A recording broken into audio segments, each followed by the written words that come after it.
Thank you, Michael. It gives me great pleasure as the Dean of Penn Arts and Sciences to welcome you to this edition of The World Today.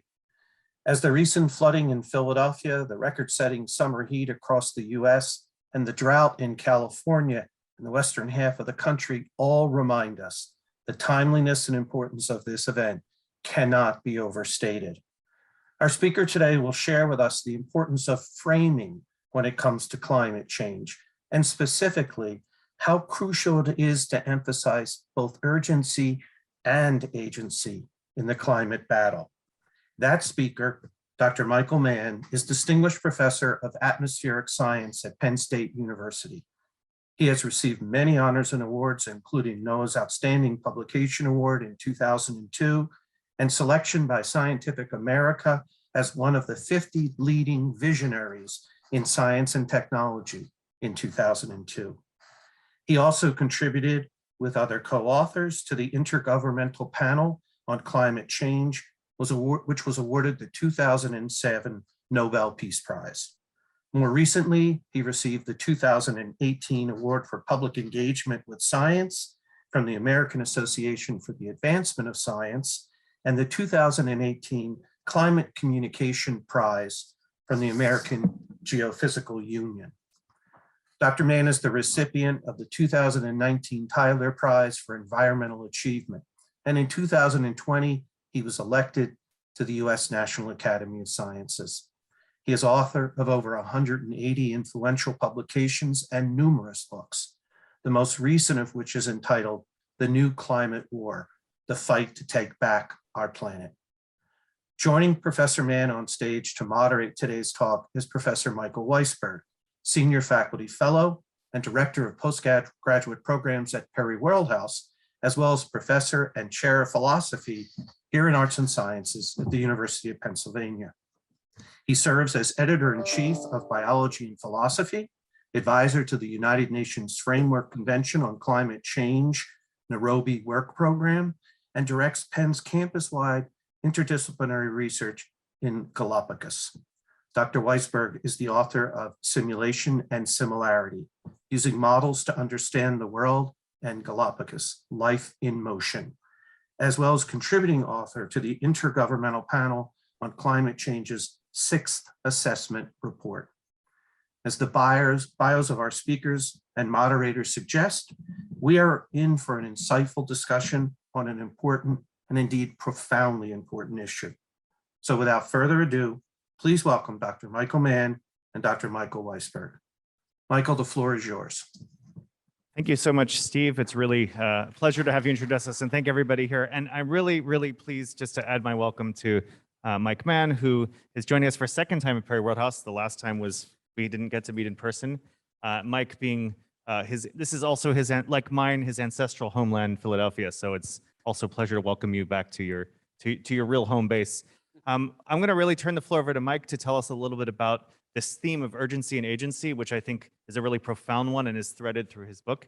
And I think I would just love to hear more about this, Mike. And then what we're going to do is we'll talk a little bit and then open the floor to your questions. So please take it away, Mike. Well, thanks so much, Michael. It's great to be here physically and to have a conversation together in person. Of course, last March we had an event, a Perry Worldhouse event, where I did talk a little bit about my then newly released book. Now it's a number of months old, The New Climate War, which really is about this sort of careful balancing in our messaging of both the urgency of acting on the climate crisis and the agency, the fact that there is still time to prevent the worst impacts of climate change. We are at a point where an increasing number of people are falling victim to sort of despair and doom, and that can lead to disengagement, which is exactly the opposite. We need people on the front lines demanding that their policymakers, that their elected representatives act. So that was back in March, and it feels like it's been years. Of course, we're still dealing with COVID-19, and we could talk about all of the lessons that we may or may not have learned from the COVID-19 crisis, the lessons when it comes to the even larger crisis that we face, a crisis that won't go away in the years ahead, the climate crisis. But we sort of have to take stock of where we are. We have seen, another catastrophic summer here in the United States and around the entire Northern Hemisphere and Europe, unprecedented heat waves and wildfires and floods. And it really struck home actually for me, because as Michael mentions, I spent a lot of time in Philadelphia when I was growing up. My grandparents lived in South Philly, Rittner Street, if anyone knows where that is. And I can't count how many times I arrived on train at 30th Street Station to be picked up by them. So I spent a lot of time here when I was growing up. And among the things that really, it's one thing to study climate change from sort of this abstract scientific perspective. And that's sort of where I was 2 decades ago when I first began, more than 2 decades now. The hockey stick curve, the hockey stick study that many people know me for was published a little more than 2 decades ago. But at the time, climate research still felt sort of theoretical. We were studying the data. We were looking at the model output. We were saying, we think we have a problem, but we weren't, people weren't quite listening to us. And there was obviously a lot of opposition from the fossil fuel industry and an entire disinformation campaign that they have waged for decades to dispute the evidence and to attack the science and the scientists. But again, at that point, the signal, as it were, was really just starting to emerge from the noise, where we could say there was a discernible human impact. And that was the sort of key take-home line in the 1995 second assessment report, that there is a discernible human influence on the climate. Flash forward to the sixth assessment report, the Working Group 1 scientific report, of which was just released weeks ago. And as I said in interviews, this is about, if you read that report, this is about as close as scientists will ever be willing to come to standing on the top of the tallest buildings and shouting at the top of their lungs. And when the scientists start doing that, you have to start getting a little worried, because scientists don't like to be shrill. They don't like to be out ahead of the pack, as it were. And so this speaks to the fact that the impacts of climate change aren't subtle anymore. The signal has clearly emerged from the noise in such a profound manner that, I've seen these images that are now seared in my consciousness, and there's this dissonance with my childhood. When I came to Philadelphia back in the 1970s, in the summer, we would go down to Atlantic City and Brigantine. And when Hurricane Sandy hit, many of you remember the water, the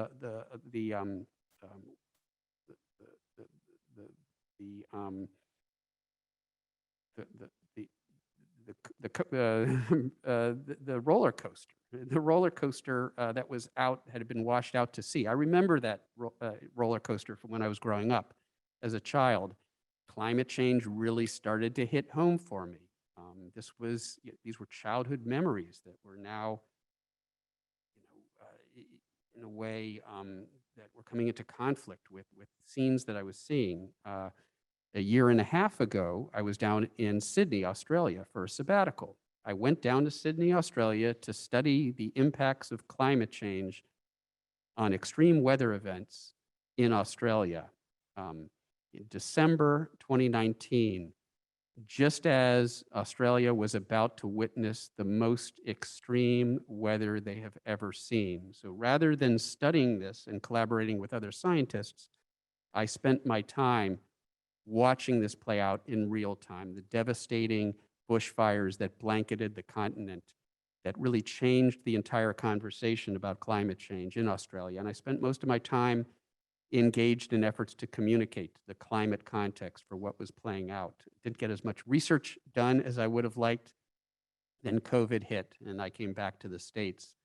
And now, just these last few weeks, those scenes of Philadelphia, the New York City scenes were, of course, horrifying. What happened in Louisiana was horrifying. But for me, to see the flooding of this intersection that I recognized because I drive through it every time I drive to Philadelphia, and to see it under, I don't know how, was it 20 feet of water, 17 to 18 feet of water.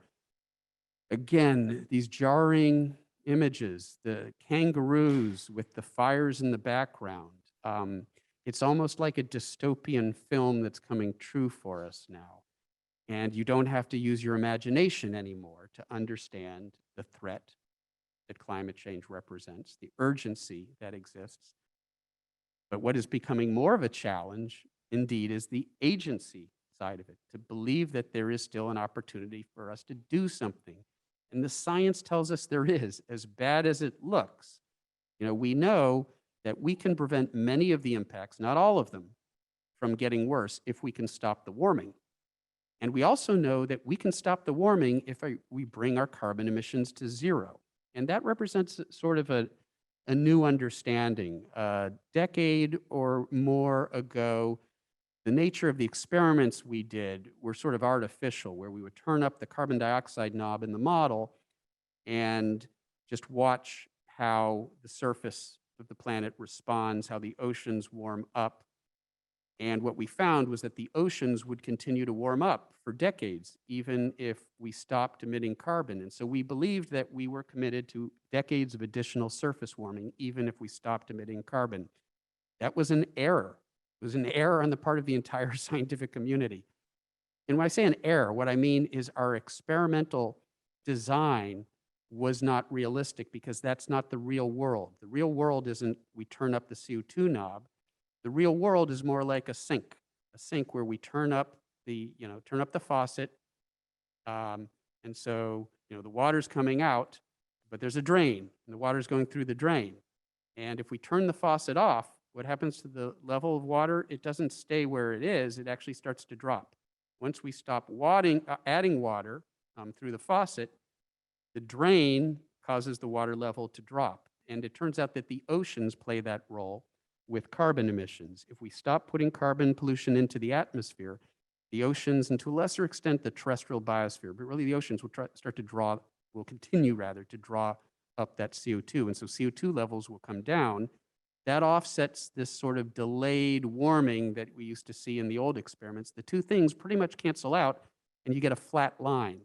So we're actually fairly confident that if we bring carbon emissions to zero, surface of the planet stops warming up. That means that what we have to do is to bring our carbon emissions to zero.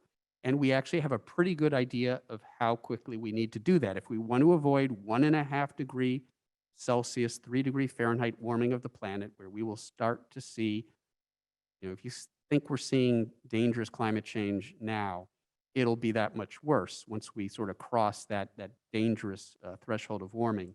To do that, the numbers are pretty unforgiving. They tell us we need to bring carbon emissions down by a factor of 50% within the next decade, and down to zero, or net zero, and we can get into the distinction if we like later, by mid-century.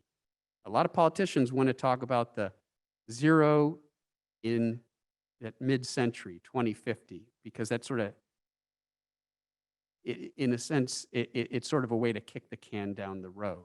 And they don't want to talk about the fact that we have to bring carbon emissions down by a whopping 50% within the next 10 years. And so you hear a lot right now about commitments. Oh, we will be net zero by 2050. That's great. That's good. That's an important part of it.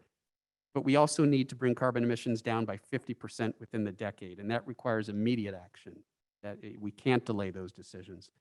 So, here in the United States, we've seen, the return of climate leadership with the election of Joe Biden, which happened after my book had been published. And it, the Biden administration has made a commitment to lower our domestic carbon emissions by 50%, which has sent a signal to the rest of the world that the United States is once again willing to lead and willing to be serious. And now we just saw the other day the impact that that's having. When the United States was on board under the Obama administration, China was decommissioning coal-fired power plants. Then Donald Trump got elected, said he was going to withdraw from the Paris Accord. That signaled to China that they no longer had to be serious about their commitments, and they started building coal-fired power plants once again. Now what happened the other day, China, some of you may have read this story, has now committed to stop providing financing of coal projects in other countries. And they were the major financer of coal worldwide. Now we need them to stop financing coal projects domestically as well. But this was an important indication that when the United States is willing to lead, it will bring other actors to the table. And so that is a reason for cautious optimism. We have a steep climb down that we have to make, a 50% reduction in carbon emissions within 10 years, but it's doable. We're starting to see some of those pieces come into place. And we, of course, have to do everything we can, level all the pressure that we can on our policymakers to make sure that the United States can meet its commitments, because Joe Biden can't do that alone. We need climate legislation that will actually codify those commitments. And in particular, this reconciliation package that many of us have heard about, where that contains, the infrastructure package has some climate provisions, but the key climate provisions are in this reconciliation package, and it needs to pass with 50 Democratic votes. And there are 2 Democrats in particular who have been holdouts thus far. I had a great opportunity the other day. Yesterday, I was on MSNBC with Andrea Mitchell talking about what we need to do.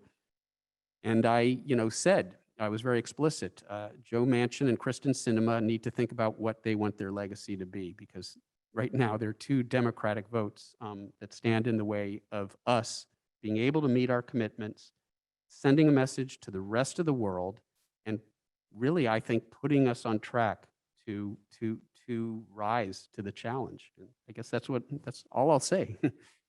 So the way we're going to proceed is I'm going to ask a couple of questions in discussion, but think about your questions, both those online and those in the room, and we'll turn to them in a few minutes. Mike, I have to say, of course, we don't know each other very well yet, but of course, the way to my heart is to talk about Philadelphia and Australia, within a minute. Those are like 2 of my 3 favorite places. So it's great. We're making great progress in our relationship. I want to ask you a question about urgency, a question about agency, and a question about urgency and agency. So just, can you talk to us a little more about when we, urgency, we know about the targets, 1.5, 2, they're very abstract.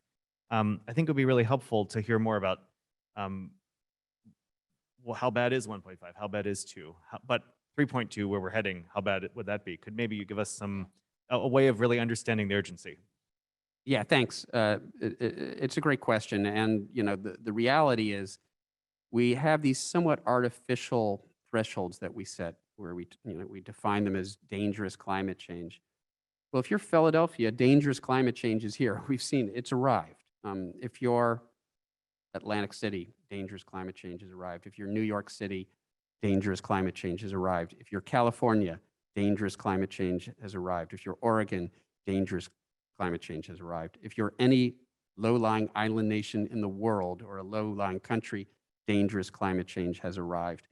If you're the large parts of Africa that have been struck with tremendous flooding, typhoons, where they have less infrastructure and less resources to draw upon, dangerous climate change has arrived for them. For Australia, well, the summer, what they call the Black Summer, was a wake-up call to Australia. If you live sort of in the semi-arid zone, of the planet, and large parts of your continent are already at the fringes of what is habitable for human beings, climate change poses an existential threat to you. And Australians have seen that. They have a prime minister who, unfortunately, doesn't reflect the urgency that the people feel, and that may be expressed in the next election in Australia. We'll see. But so at 1.2 degrees Celsius, that's what we're seeing, all the things I just described. At 1.5 degrees Celsius, coral bleaching, and a combination of coral bleaching and ocean acidification starts to guarantee the loss of the world's great coral reefs, including the Great Barrier Reef. The Amazon likely transitions from being a carbon sink, drawing up carbon, helping in the climate challenge, to a carbon source, actually producing carbon through forest burning, and deforestation isn't helping that cause. At 2 degrees Celsius, and if we look at the geological record, and this is my next book, is actually about the lessons that we can learn from the paleoclimate record about the climate crisis that we face. You know, the last time CO2 levels were, you know, where we'll be, you know, in a matter of decades. So talking about between 1.5 and 2 degree warming, CO2 levels between, you know, 450, 440, 450 parts per million. We're fairly certain that large parts of the Greenland ice sheet and the Antarctic ice sheet were gone. Now, if we lose large parts of the Greenland ice sheet and the Antarctic ice sheet, the West Antarctic ice sheet in particular, we're not talking about feet of sea level rise. We're talking about meters of sea level rise. And the uncertainty is how long does it take for that to play out? But increasingly, the science has shown us that nature can often exceed our predictions. Nature is often more dynamic than the models that we use to describe it. At 2 degrees Celsius, we perhaps are committed to several meters of sea level rise, the ultimate flooding of many of the world's, you know, low-lying regions, largest coastal cities, tropics that become essentially unlivably hot. There's a variable that we like to talk about called the wet bulb temperature, and it was very high here in Philadelphia today. I felt those wet bulb temperatures. It's the combination of heat and humidity when your body can't cool off. It can't cool off through evaporation. And when it exceeds 37 degrees Celsius, so well up into the high 90s, human beings can no longer cool off. It's deadly for human beings to be exposed to those conditions for long periods of time. And the tropics will start to hit those 37-degree wet bulb temperatures if we sort of venture into that 1.5 to 2 degrees Celsius range. Now, so we're already talking about really bad things. You can imagine, and I don't want to go on, but 3 degrees, 4 degrees Celsius, 5 degrees, 9 degrees Fahrenheit, 3 degrees Celsius, about 5 degrees Fahrenheit, 5 degrees Celsius, about 9 degrees Fahrenheit. At some point, we sort of start to cross critical societal thresholds where our infrastructure fails at the global scale. We've already seen it start to fail at the local and regional scale. When it fails at the global scale, then you're talking about civilization threatening / civilization ending levels of climate change. And I'm not sure that we have the adaptive capacity to deal with 4 degrees Celsius warming of the planet, 7 degrees Fahrenheit warming of the planet, which is where we would be by the end of the century if we fail to take meaningful action, if we continue with business as usual. Thanks, Mike. And that certainly lays the stakes out. I just want to also say, if you see me grab my phone, it's the only way I have to see the questions online. So I'm not being rude. I'm being hybrid, being COVID. Checking your Twitter feed. No, exactly. Okay. Yeah, I don't have your Twitter game, Mike. So, I guess, all right. So those are very sobering things to think about. And of course, Working Group 2's report's coming out in a few months. You can read all about it in 1,000+ pages of detail. I'll let you. I'll draw my question out so you can take a sip. I guess given all of that, and given how we see that maybe the United States will take meaningful climate action now, maybe, and even if we do, I mean, I work on global climate policy. And even if China moves a little bit, there's huge uncertainty about what the outcome of the negotiations that are coming up in Glasgow are going to be. My question isn't so much that we should, I mean, I know you think we should feel that we have agency, but I think I speak to students a lot. I think a lot of students feel like they don't have agency because, in fact, things seem to be either going the wrong direction, or when they're going in the right direction, the pace is glacial and nowhere near what it takes. So I guess I wonder, how do you think we should think about our agency, and what do you think what can be done as, this sort of scientifically minded crowd that has assembled today to exert that agency? Yeah, thanks. It's a great question. I mean, it's easy to look at sort of the past, the record of relative inaction in the past, and conclude that we're just not going to get our act together, that we do not have it within our capacity to address a global crisis like climate change, especially when it threatens powerful vested interests who have great influence on our politics. So I understand where, where young folks are coming from. At the same time, it's young folks who are the inspiration to me, who give me the cautious optimism that we will rise to the challenge. The fact that, the youth climate movement, the fact that, children have been protesting in the streets, and there's evidence that this is starting to impact decision makers. It's starting to impact the finance community. There's increased talk about, not financing additional fossil fuel infrastructure. Many of the largest finance organizations, these are people, they're adults who have children. And you hear anecdotal cases of them saying, my daughter, my son is telling me that, we're destroying the planet. And as a parent, I can't be part of that. So let's remember that these decision makers are ultimately human beings, and they're subject to some of the same influences that we all experience, emotions that we experience as human beings. And I think that the youth climate movement has just, for the first time, just the moral purity of the voice of our children is unassailable. And even the most hardcore cynics have been unable to thwart that movement and the message that it's sending. And I think it has changed things.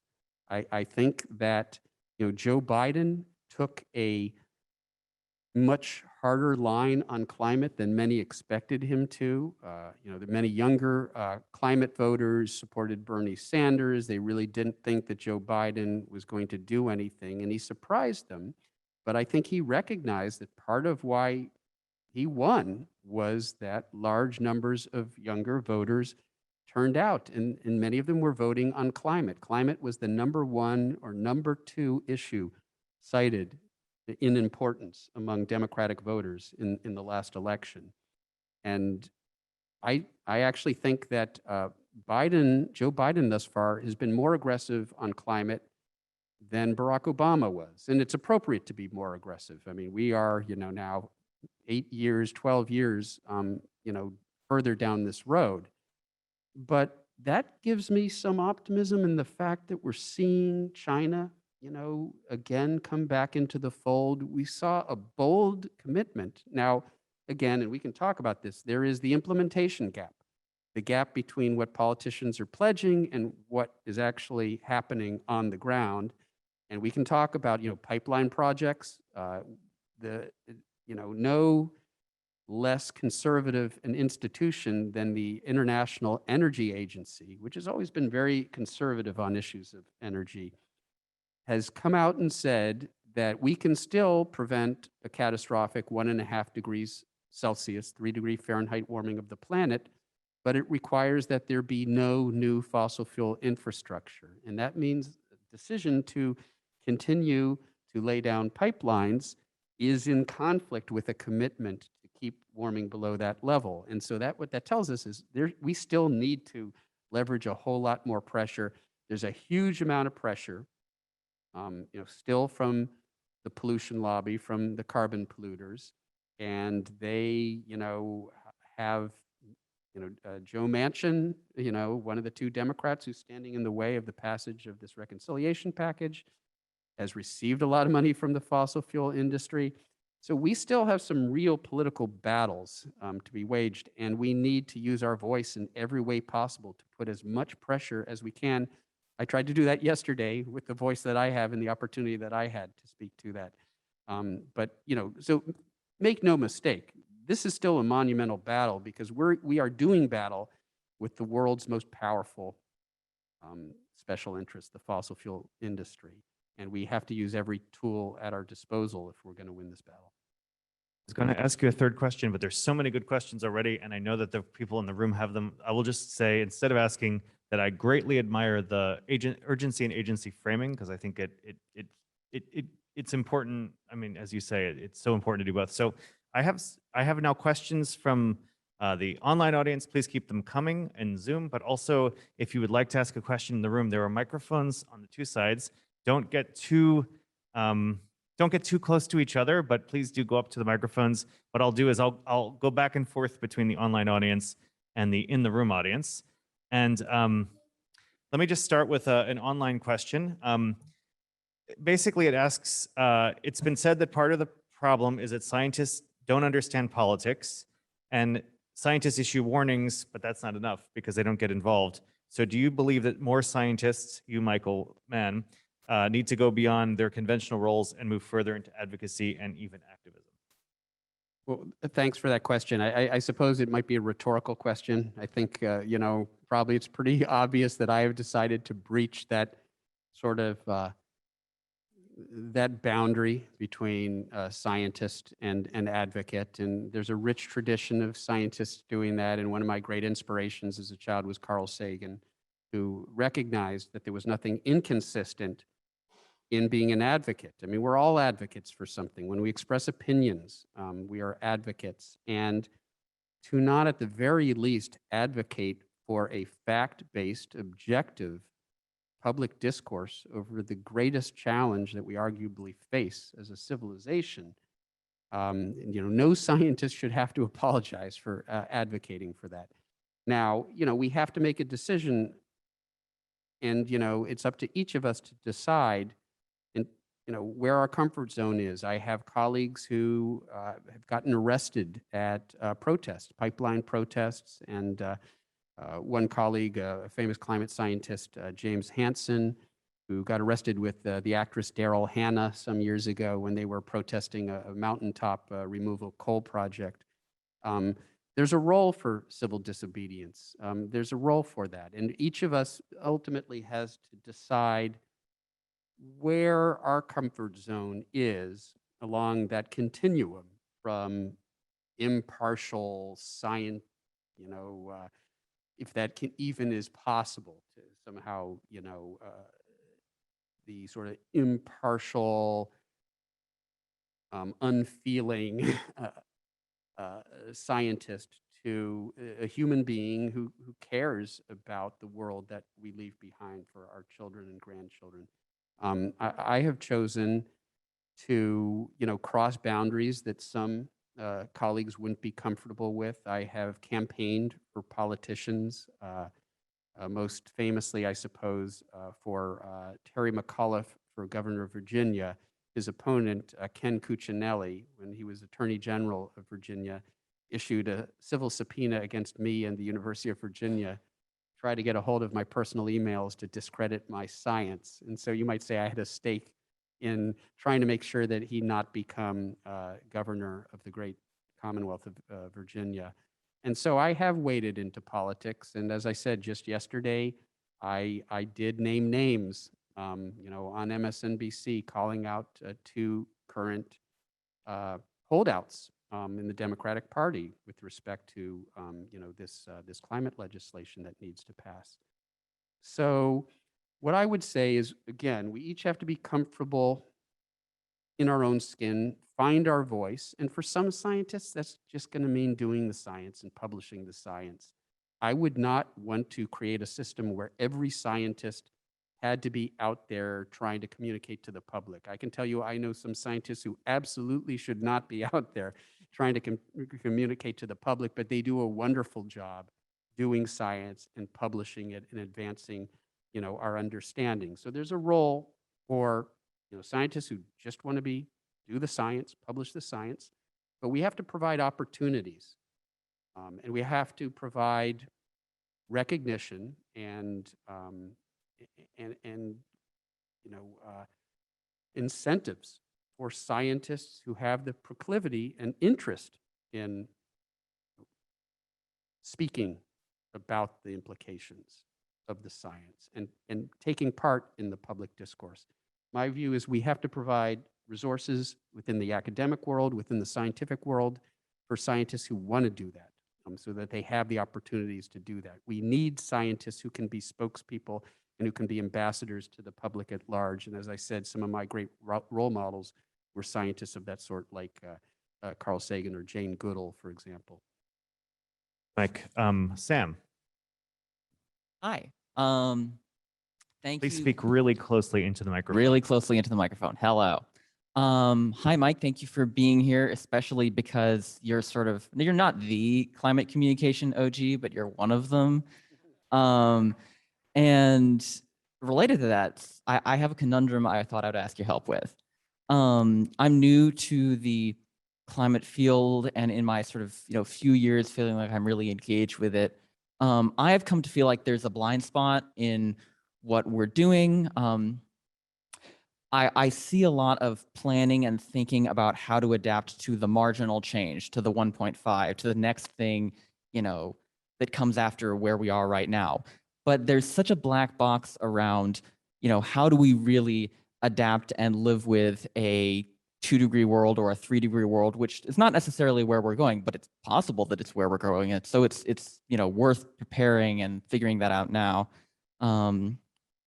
But I feel like you may empathize that that's not something people want to hear. So how do I, me as an up and coming professional or just people in general, communicate that and be able to engage with that while avoiding, and fighting off, as you say, doomism and the failure of agency? Yeah, well, thanks so much. Great question. And it is something that we really do have to confront. We have to be talking about resilience and adaptation, because we are already facing dangerous climate change impacts. Philadelphia needs to figure out how to deal with the sorts of flooding events that are now a reality, that you're not going to be able to escape. That's baked in. The question is whether we let things get worse. And so, in that there's a role there, and I've had some good conversations today with engineering folks here. There's a real role for mechanical and civil engineers in helping us contend with the challenges that we now face. The former presidential science advisor under Barack Obama, a friend of mine, John Holdren, once, I think, very famously put it, that our response to climate change is going to consist of 3 things: mitigation, preventing additional climate change; adaptation, adapting to those climate changes that are baked in or inevitable; and finally, suffering. Those are the 3 options. We would like to minimize that 3rd option, and it also relates to the issue of reparations. The developing world, the global south, they have less resources. They are already suffering the consequences. That's why it's so important for us to provide assistance. And an important conversation that's been happening lately is the importance of the industrial world providing funds to developing nations to help them do that. So we do need to prepare for the sorts of impacts that are playing out. We have to find a way to increase our resilience in fire-prone regions out west. It might require, and this is something I had a conversation with folks today about this, sort of managed retreat. There are now places where arguably human beings just should no longer be living. Coastlines that are too prone to dangerous hurricanes and tropical storms and sea level rise combining to represent this sort of triple coastal threat. Areas that have become too hot and dry and too prone to devastating wildfires. So yes, it is an either or. It isn't adaptation or mitigation. And there is this delicate dance, though, because to the extent that we overstate the degree to which we can adapt, it potentially provides license to polluters to continue business as usual. And we can get into this. This also has to do with issues like carbon sequestration. This idea that we can promise engineering solutions decades down the road that is sometimes used as an excuse for politicians who don't want to make the tough decisions to act now. So we do have to be aware of sort of the moral hazard of when we start talking about adaptation. We have to be very careful, but at the same time, we can't eschew that conversation. because we do need to find a way to contend with the damaging impacts that are already baked in. Thanks so much. We'll go to Howard next, and then I'll turn back to a question online.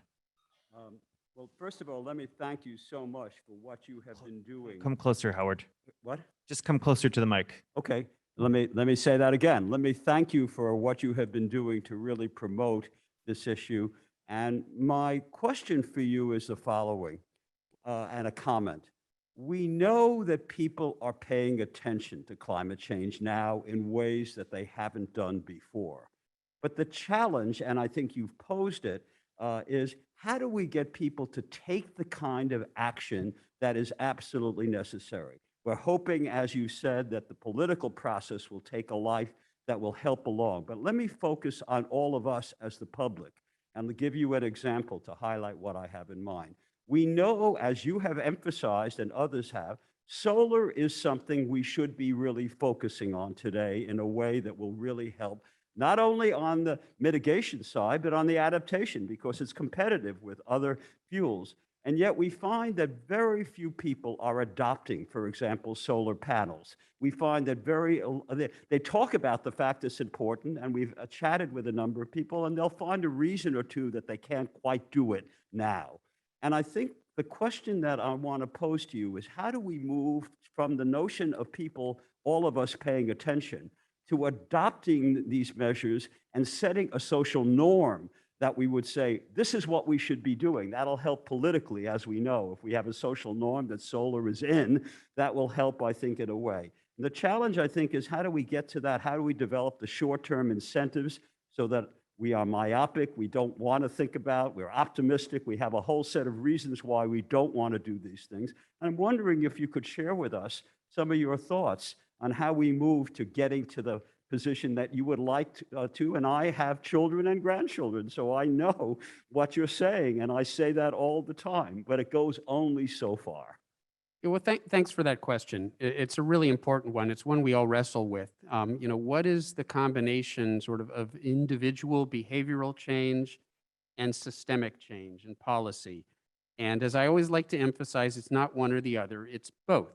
So, we should all do those things that we can do in our everyday lives that minimize our environmental impact, that minimize our carbon footprint. In many cases, these are no regrets actions. They save us money, they make us healthier, they make us feel better, they set a good example for other people. So that's important. But we also understand that that alone isn't going to get us to where we need to be. And that's why we need policy incentives, right? We would like to think that people will do the right thing just because it's the right thing. And some people will. You can pay a little extra in most parts of Pennsylvania and get your power entirely from renewable energy, from wind or some combination of wind and solar. It's important to you, so you're willing to pay that price signal to have peace of mind that you are actually contributing to the solution. Most people won't do that. Most people will purchase renewable energy if it's cheaper than fossil fuel energy. And it is cheaper if we do a full cost accounting of the damage that's done by the burning of fossil fuels. Any full cost accounting of climate damage is going to point to renewable energy being substantially cheaper than fossil fuel energy. The dirty secret is in most markets, even without accounting for that, it's already cheaper. We're already levelized costs, levelized prices for renewables are generally cheaper than fossil fuels. The problem is they're not always available. There are intermittency issues. And so when you take that into account, it's a little bit fuzzier. But there's no question that if we had market incentives to level the playing field so renewable energy could compete fairly, rather than what we're doing now, which is actually to provide incentives to the fossil fuel industry. We have this perverse politics where we're actually providing incentives, subsidies, direct and indirect, to the energy industry that is hurting the planet and not providing similar incentives to renewable energy. That's why this reconciliation package that I was talking about, one of the key provisions in that package is what's known as a renewable energy portfolio standard. Or I think they just, in the bill, they just call it a renewable energy standard. But basically, it requires the utilities to provide an increasing share of their energy production from renewable energy. And there are mechanisms that are both carrot and stick in trying to get them to use that. But there's a target of 80% energy from renewables by 2030 and 100% by 2035. And that's in the reconciliation package. You have a couple Democrats, or at least one, who's threatening to try to eliminate some of those climate provisions. And if that happens, then the reconciliation package no longer addresses the problem in a meaningful way, because we have to, as you're pointing out here, we have to provide incentives to everybody so that people will do the right thing, whether or not they recognize it's the right thing, because there's a market signal that tells them to do it. Thank you. Thanks so much. And I will just, for those that haven't read your wonderful book yet, just to underline this interaction with Howard, I mean, a big theme of your book is, while personal actions are quite important and you don't dismiss them at all, that the real action is going to come from policy changes, and some of them are, kind of in boring discussions about electricity policy and provision. And so this is a kind of, for those in the audience, both audiences who are interested in this, I think these are really interesting issues to work. Howard has led the work at the Wharton Risk Center for many years on just these kinds of issues. I'm going to turn to a question online. You already touched on it a bit, but I do want to explicitly bring it up. We have a bunch of questions about various forms of geoengineering, and I'll just ask you about direct carbon capture, because, I mean, as you know, the IPCC just assumes that this is going to happen in order to have the 1.5 pathways with no overshoot. And you are on record not being a complete hater, as my kids would say, but on the other hand, you think that it's quite dangerous to put a lot of emphasis on it, as someone like Bill Gates has done recently. I wondered if you could maybe spend a minute or two commenting on that. Yeah, thanks. It's a great question. It's a really important topic. When we talk about geoengineering, we have to distinguish between different types of geoengineering. Some of them sound like sort of mad scientists, tampering at a global scale with our atmosphere and oceans in a way that, really sort of,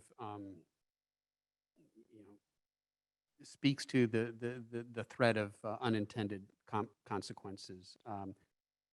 Tampering at a global scale with a system that you don't understand could lead us down a very dangerous path, like shooting sulfate aerosols into the stratosphere, or dumping iron into the ocean to try to fertilize algae to take up more of the carbon dioxide. And as we studied it, as we've studied it more in more depth, we find out that it doesn't really bury the carbon deep in the ocean bottom, which is what you would need to happen. It just circulates the carbon through the upper ocean more rapidly, which doesn't help in the end. And by the way, it seems to favor red tide algae, dangerous and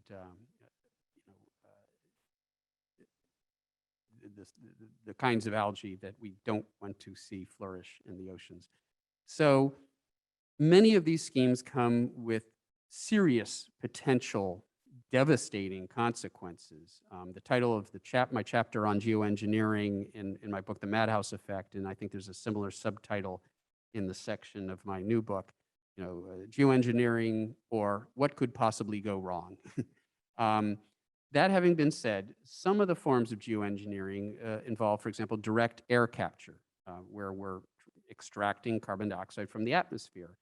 We're trying to get the genie back into the bottle, basically. And it's a sensible thing to do. It doesn't come with many of the potentially dangerous side effects of other geoengineering schemes, but you are fighting the laws of thermodynamics and economics, so you have to keep that in mind. It hasn't been implemented at scale, so we don't really know that this can be done at scale and that carbon can be captured and buried for the long term.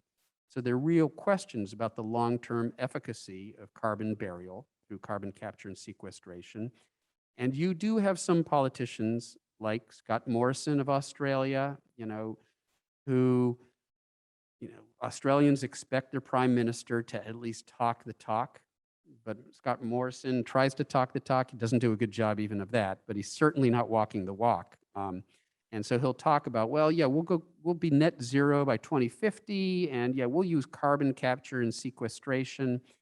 It's easy to make a promise of something that you'll do in the future that may or may not work, and for that to become a crutch for allowing polluters to continue with dangerous actions right now. We know that the only absolute, safe, and reliable way to prevent carbon dioxide pollution from building up in the atmosphere is to stop dumping carbon pollution into the atmosphere. We know how to dump carbon pollution into the atmosphere. We can do that really well. We're really good at that. There's no evidence that we're good at taking it back out in a meaningful way. And so my worry about carbon sequestration is it becomes a license for polluters to engage in destructive additional carbon emissions now, and it's used by politicians who want to sound like they're talking solutions, but they're not really talking meaningful solutions. And Bill Gates, in my view, as you allude to, in my view, his book on this does suffer a bit. He downplays the role that renewable energy can play in decarbonizing our economy, and in so doing ends up promoting arguably riskier strategies that involve nuclear energy. And again, safe, cheap. There's no evidence that we're there yet. Carbon sequestration, there's no evidence that we're there yet. The current top trending video on YouTube right now, some of the younger folks in here may know what I'm talking about, is a cartoon animation by Bill Gates taking the poor prescriptions of his book and putting them into a cartoon-like format that presumably is supposed to be convincing to millennials and younger folks. So look out for that. It looks cool. It's actually promoting the same misconceptions that his book promotes. So time is getting away from us, as it always does in these great conversations, but I want to squeeze in one more very short question from Shay. I know you can do it. Thanks, Michael. So my question has to do with Microphone, though. Closer to the microphone. closer. Oh, there's been a variety of critiques by feminist political ecologists about conceptualizing climate change as carbon, and how does carbon get emitted, how fossil fuels are extracted, that a focus on carbon itself hides the relationship through which carbon is emitted in the first place. And you bring up the question of technical solutions to problems, and the fact that the problem is often presupposing the solution. And so a lot of like Andrea Nightingale's work is, I think, interesting to put in conversation with your work, because the focus moves from the technical to the realm of the emotional, the everyday, and the ways that market-based understandings of climate change beget market-based solutions. And so I'm curious as to what you might think about approaching and how a productive conversation might come from non-capitalist or political economy perspectives on climate change, which focus on the sources of emission rather than necessarily its effects, and how we might put that together with the really important and valuable geological and climatological research that is essential for understanding what exactly is happening on our planet. Okay, well, thanks for the question. And if I can maybe paraphrase it a bit, and you could tell me if I've got it right. There's sort of some deeper questions about sort of a continued extraction-based market economy, and that go beyond carbon, that simply involve the use of natural resources, and that at some level appears to conflict with basic principles of sustainability. We live on a finite planet with finite resources. How can we continue to grow the economy in an economy where economic growth is tied to extraction of resources and still live sustainably on the planet? And so we have to have a larger conversation about not just carbon, but our use of energy, our use of resources. Am I on the right track, or did I not understand your question properly? I think, to put it in a nutshell, is thinking beyond markets and how might we bring scientific innovation to bear on climate without assuming that capitalist markets are the only way to make that change effective.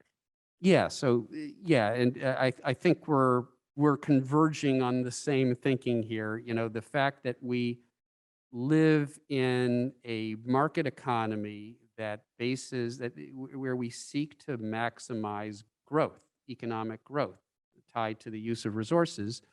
There are countries like Bhutan, for example, who have a different system. They try to maximize marginal utility, happiness, basically. So rather than maximizing economic growth, how about we decide that our principles, our policy principles, should be guided by an attempt to maximize happiness? That can arguably lead to very different types of decisions, because anything that degrades our environment conflicts with any reasonable notion of living happily and sustainably on the planet.